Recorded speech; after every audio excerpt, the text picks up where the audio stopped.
कहिए, कैसे हैं आप सब। आज आप लोगों के लिए एक कहानी है मेरे पास। कहानी है जादुई तालाब के बारे में। बड़े सालों पहले की बात है। एक गांव में सारी बसीकत से मीलों दूर एक तालाब था। ये एक ऐसा तालाब था जिसके पानी में रूहानी सा जादू था। जो भी उस पानी का स्वाद चख लेता वो बस सुख ही सुख में रहता। उसके सारे सपने, सारी मन्नतें पूरी हो जाती। कहने का मतलब ये है कि जादुई तालाब का पानी एक तरह से समझो तो अमृत ही था। बस एक दिक्कत थी। ये जादुई तालाब एक घने जंगल के बीचों बीच था। जंगल कैसा? अंधेरा, सुनसान।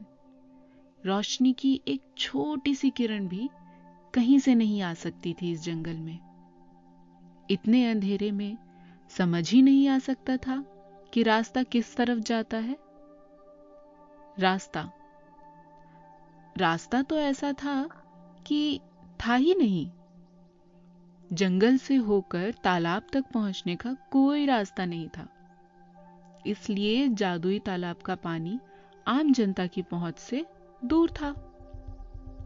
एक बार राही नाम के एक आदमी ने जादुई तालाब तक जाने की सोची। राही के जीवन में बहुत सी परेशानियां थी और उसे समझ नहीं आ रहा था कि वो इन परेशानियों का सामना कैसे करे। ऐसा नहीं था कि राही अपने परेशानियों से भाग रहा था। वो तो बहुत कुछ कर चुका था, पर जीवन का किसी को क्या पता कब क्या हो जाए। उसका इंतजार करने वाला भी कोई खास था नहीं। तो इसी सोच को साथ लिए राही चल पड़ा घने जंगल की ओर। जिसकी जिंदगी ही नरक समान हो, उसे एक घने जंगल का अंधेरा क्या ही डराएगा। और अगर उसके भाग्य में जंगल में ही मरना लिखा होगा तो मर भी जाएगा। जीवन से उसकी वैसी भी कोई अपेक्षा रही नहीं थी। एक बार तो जंगल में अंदर जाते हुए राही के कदम रुके जब उसने उस घने जंगल का अंधेरा देखा। फिर कुछ पल सोचने के बाद, एकटक उस अंधेरे को देखने के बाद राही ने अपने कदम बढ़ाए और वो जंगल में चला गया। कुछ दूर तक तो राही सिर्फ अंदाजे से ही चल रहा था, क्योंकि कुछ दिख ही नहीं रहा था। एक बार को तो लगा कि उसके पैरों से टकराकर कुछ गुजरा, पर वो रुका नहीं, चलता रहा। कुछ घंटों बाद आंखों पर जोर डालने पर उसे थोड़ा थोड़ा जंगल दिखना शुरू हुआ।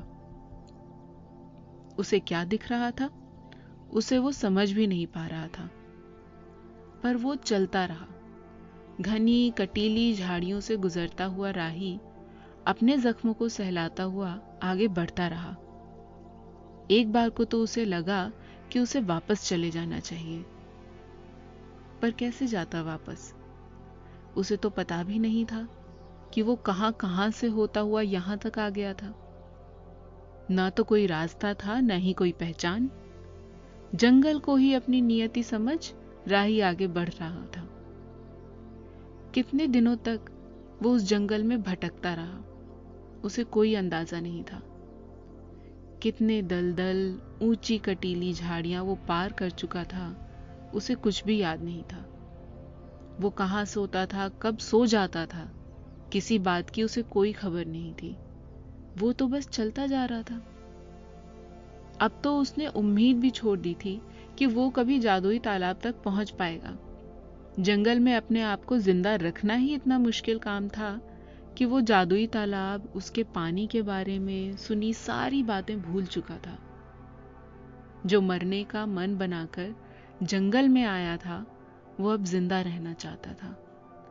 अब उसे अपना पुराना जीवन अच्छा लग रहा था, पर क्या ही फायदा। फिर भी वो चलता रहा, बिना किसी आस के। अब मन की सारी इच्छाएं खत्म हो चुकी थी। बस चलते रहना ही राही के जीवन का एकमात्र सत्य था। अब जंगल और थोड़ा साफ दिखने लगा था। अब वो अपना रास्ता भी बना लेता था। अब कटीली झाड़ियां इतना परेशान नहीं करती थी उसे, और कभी कभी तो उसे ऐसा भी धोखा हुआ जैसे किसी पेड़ ने उसे रास्ता दिखाया हो। राही को तो लगने लगा था कि वो पागल हो चुका है। फिर अचानक एक दिन उसे पानी का एक छोटा सा तालाब दिखा। पानी देखकर थोड़ी देर तक तो राही को कुछ समझ नहीं आया। फिर उसे याद आया कि ये पानी है जिसे वो पी सकता है और अपनी प्यास बुझा सकता है। पर प्यास क्या होती है वो तो उसे याद ही नहीं आया। फिर भी राही को पानी एक जानी पहचानी सी चीज लगी और वो तालाब की ओर बढ़ चुल्लू से पानी पीने लगा। पानी पीते ही उसे जादुई तालाब की पानी की कहानी याद आई। पानी सच में बहुत स्वाद था। ऐसा पानी उसने पहले कभी नहीं पिया था, तो इसका स्वाद वो समझ भी नहीं पा रहा था। पानी पीने से उसकी सारी थकान, सारी परेशानी दूर हो गई। राही को ऐसा लगने लगा मानो उसे नया जीवन मिल गया हो।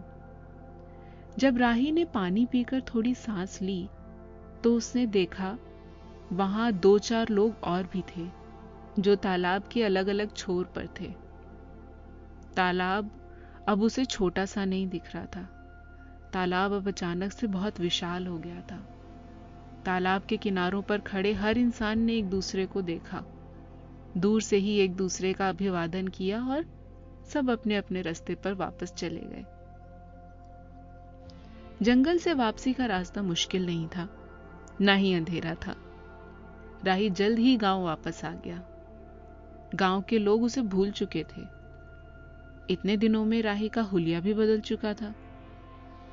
किसी ने तो उसे जंगल से बाहर निकलते हुए देखा और पूरे गांव में शोर हो गया कि कोई अंधेरे जंगल से आया है। गांव वालों के पूछने पर राही ने उन्हें अपनी यात्रा की पूरी कहानी बताई, जितनी जैसी भी उसे याद थी। जादुई तालाब के पानी के बारे में बताया। गांव के लोगों को उसकी बात पर विश्वास नहीं हुआ, क्योंकि राही राही जैसा लग ही नहीं रहा था। वो तो बहुत खुश लग रहा था। किसी ने पानी के बारे में पूछा तो राही ने पत्तों से बनाए हुए दोने आगे बढ़ा दिए जिसमें जादुई तालाब का पानी था। अब राही को उस पानी की जरूरत नहीं थी। ये सोच उसने वो पानी किसी गांव वाले को दे दिया। उस आदमी ने वो पानी थोड़ा सा पिया। पानी में स्वाद था, पर जादू जैसा उसे कुछ लगा नहीं। 2-4 लोगों में और छीना झपटी हुई पानी के लिए। उन्होंने वो पिया, पर जादू जैसा उन्हें भी कुछ नहीं लगा। पर उनके सामने राही खड़ा था।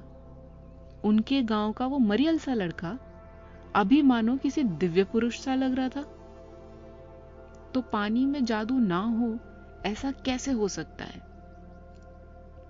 लोगों को अपनी समझ पर शर्मिंदगी हुई और उन्होंने राही से जंगल की और कहानियां सुननी शुरू की। राही की बातें ऐसी लगती थी मानो साक्षात भगवान बोल रहे हों। धीरे धीरे पूरा गांव राही को पूजने लगा। राही को समझ नहीं आया क्यों। उसने लोगों को जंगल में जाने पर प्रेरित किया, पर अंधेरा देख किसी की हिम्मत नहीं हुई। बस राही की ज्ञान भरी बातें सब गांव वाले इधर उधर सुनाने लगे। सत्य की भी कुछ ऐसी ही कहानी है। अंधेरे जंगल से होते हुए कोई जाना नहीं चाहता। बस जो उस रास्ते पर गया है उसकी ही बातों को सबने धर्म समझ लिया है। सत्य के तालाब तक पहुंचने के अनेक रास्ते हैं, पर सब अंधेरे जंगल से होते हुए गुजरते हैं। कठिनाइयां भी सबको अलग अलग मिलती हैं, इसीलिए सबकी यात्रा की कहानी भी अलग अलग है। पर अंत में पानी सबको एक ही मिलता है, सत्य का पानी। उसका स्वाद कैसा होगा ये तो सिर्फ यात्रा करने वाला ही समझ सकता है। शब्दों में तो यात्रा की कहानी बताई जा सकती है, जादुई तालाब के पानी का स्वाद नहीं।